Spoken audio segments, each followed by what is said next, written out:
Go ahead, cry about it. You'll never see that money again. Amanda's voice dripped with satisfaction through my phone speaker. Consider it payment for all the times you've made me look bad in front of the family. I gripped my coffee mug tightly, staring out my kitchen window at the early morning frost. My sister-in-law had always been spiteful, but this was different. This was calculated. How did you even access that account? I asked, keeping my voice steady despite the anger building inside me. She laughed, the sound sharp and cruel. Oh, please. James left his banking information in his home office. My dear brother should really be more careful with his passwords. But I guess that's what happens when you trust family too much.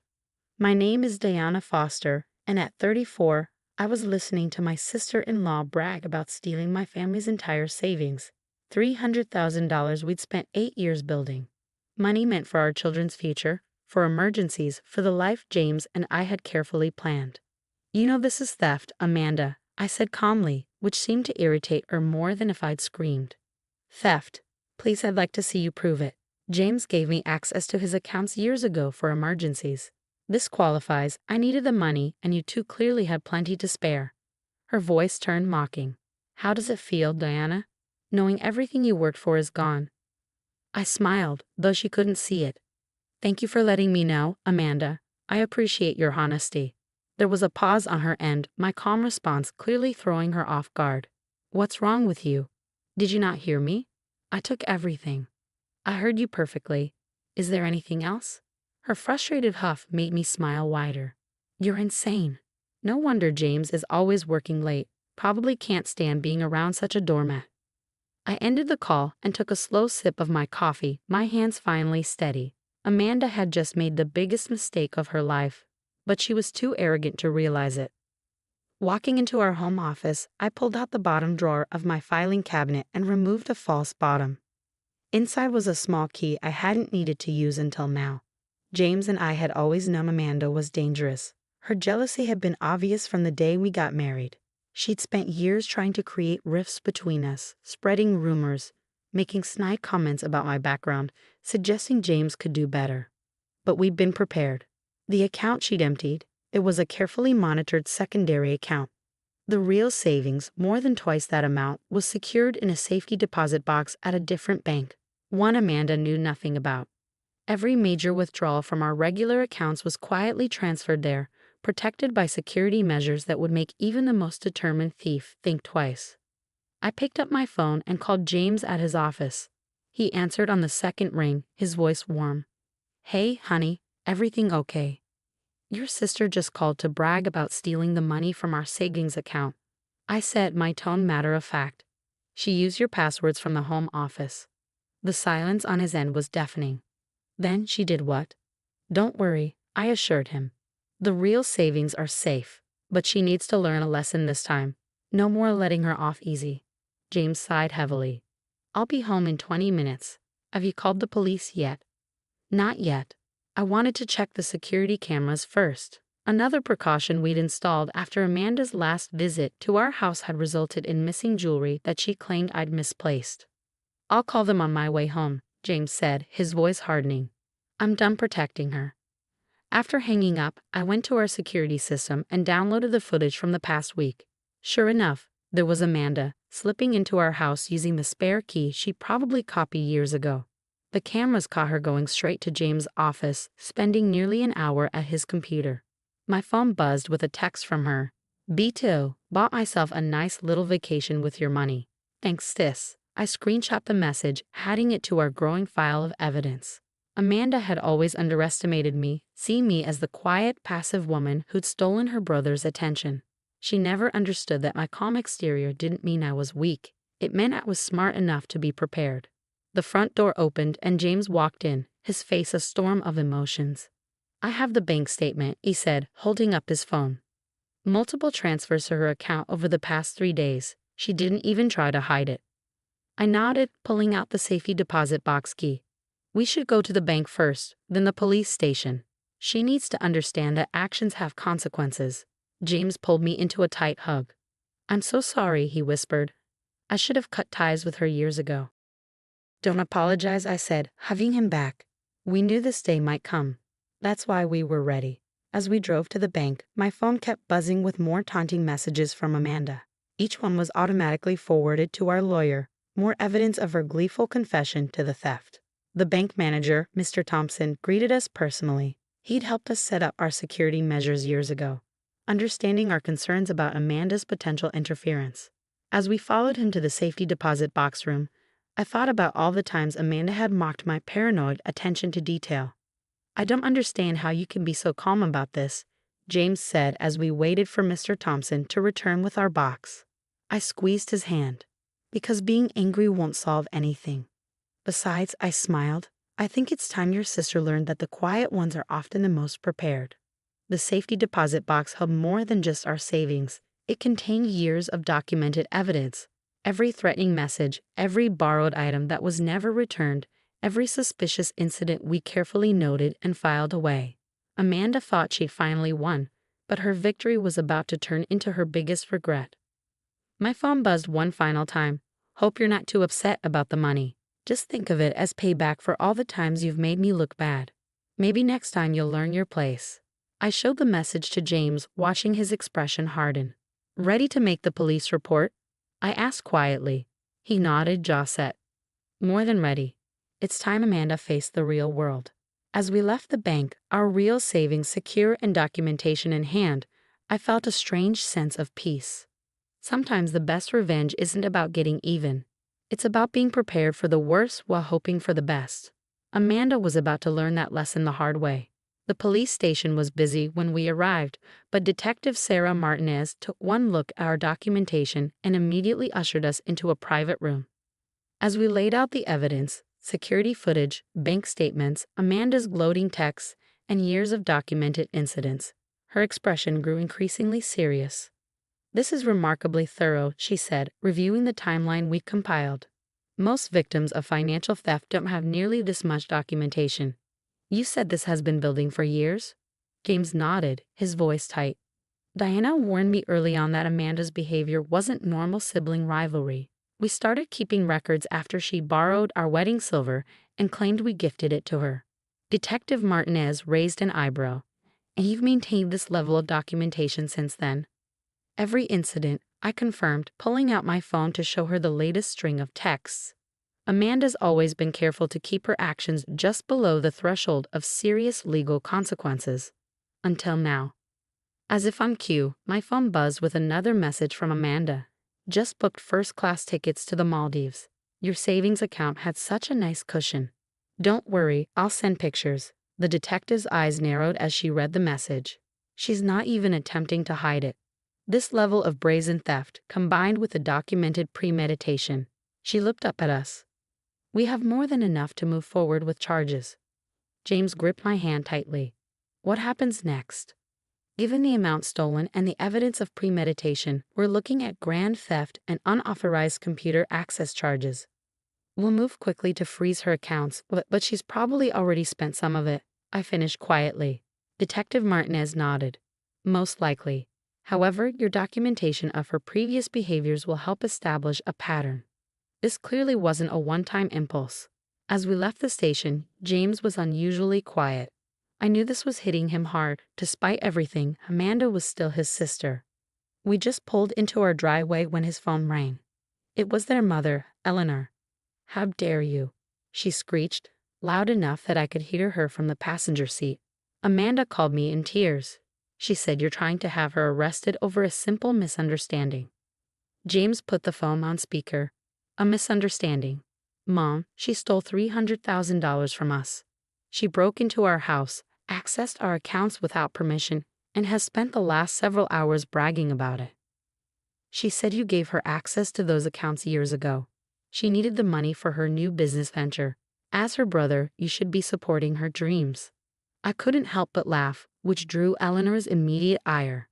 "This is all your fault," she snapped at me. "You've turned my son against his family. Amanda would never." "Never what?" I interrupted, my voice steel. "Never break into our house. Never steal from us. Never lie about it. Because we have proof of all of those things." "Proof? What proof?" "Security cameras, Mom," James said warily. "Text messages, bank records, years of documented theft and manipulation. It's all going to the police. There was a long silence. You're bluffing, Eleanor finally said, but her voice wavered. Amanda said you couldn't prove anything. I pulled out my tablet and quickly emailed her one of the security clips. Check your inbox, Eleanor.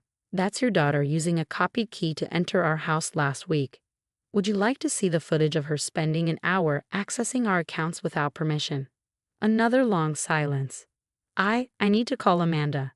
After she hung up, James leaned back in his seat, looking exhausted. I'm sorry, he said quietly. I should have stood up to them years ago. I reached over and squeezed his hand. We're standing up to them now. That's what matters.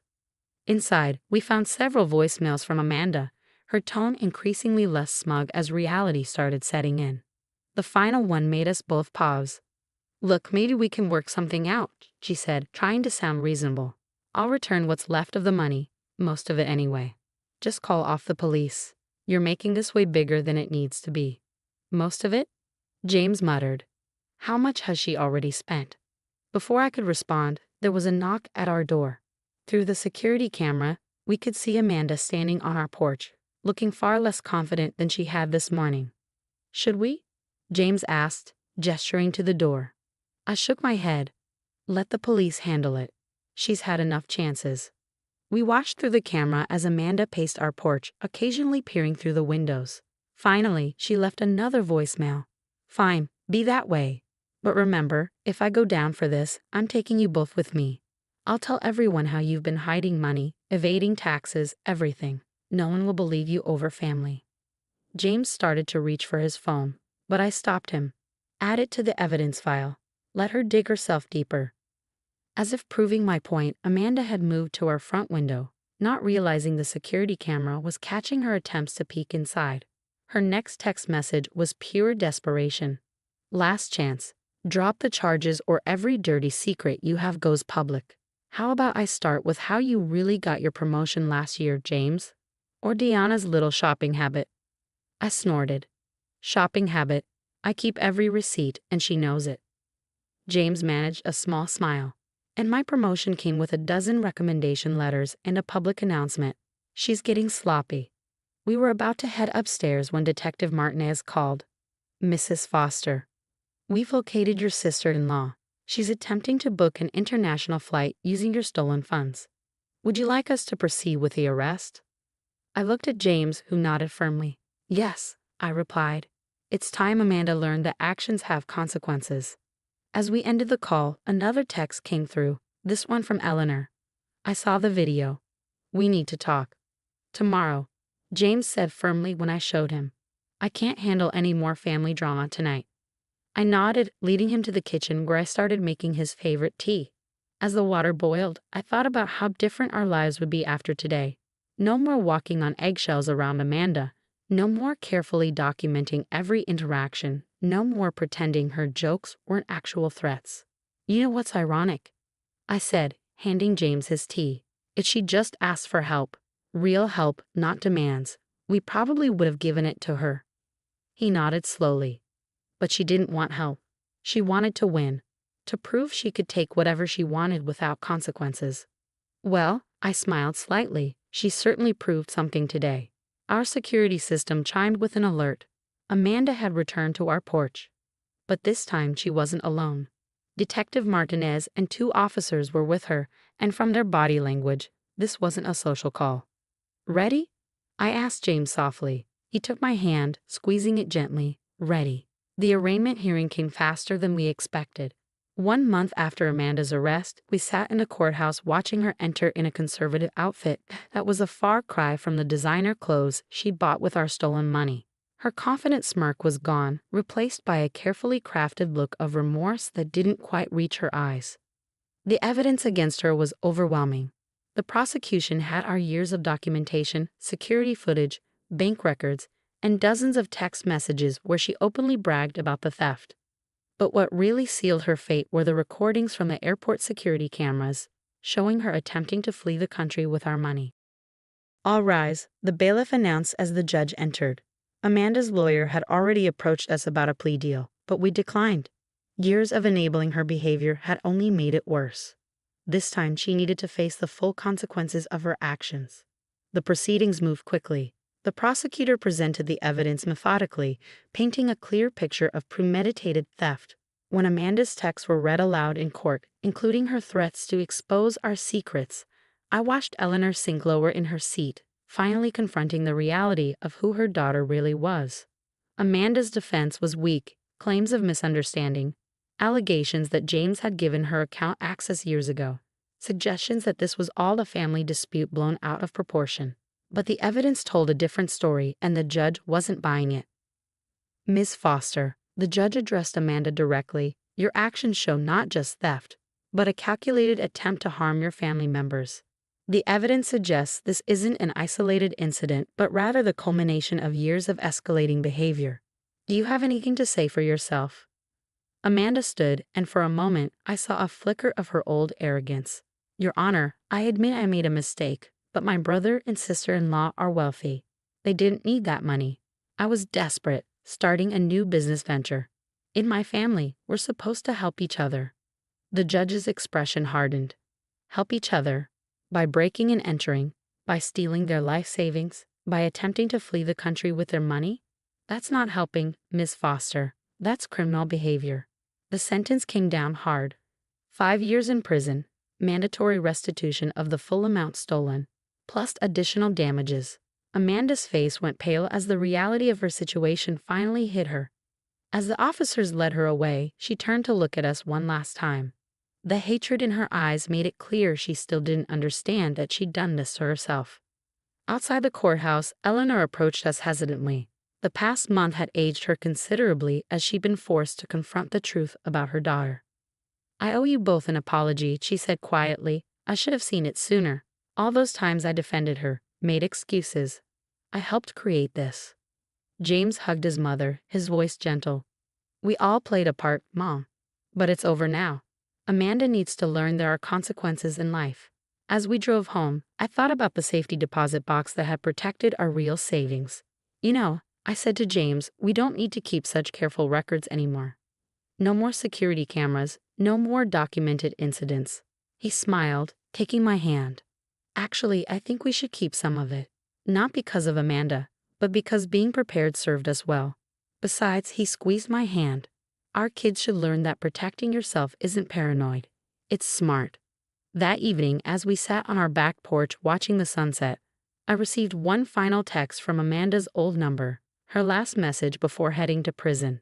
"I hope you're happy. You've ruined my life." I showed it to James, who shook his head sadly. "She still doesn't get it. She ruined her own life. We just refuse to let her ruin ours too." I deleted the message without responding. Our lives were moving forward. The money Amanda had managed to spend, about $50,000 on luxury items and travel bookings, would be repaid through her restitution. The rest was safe, just as it had always been.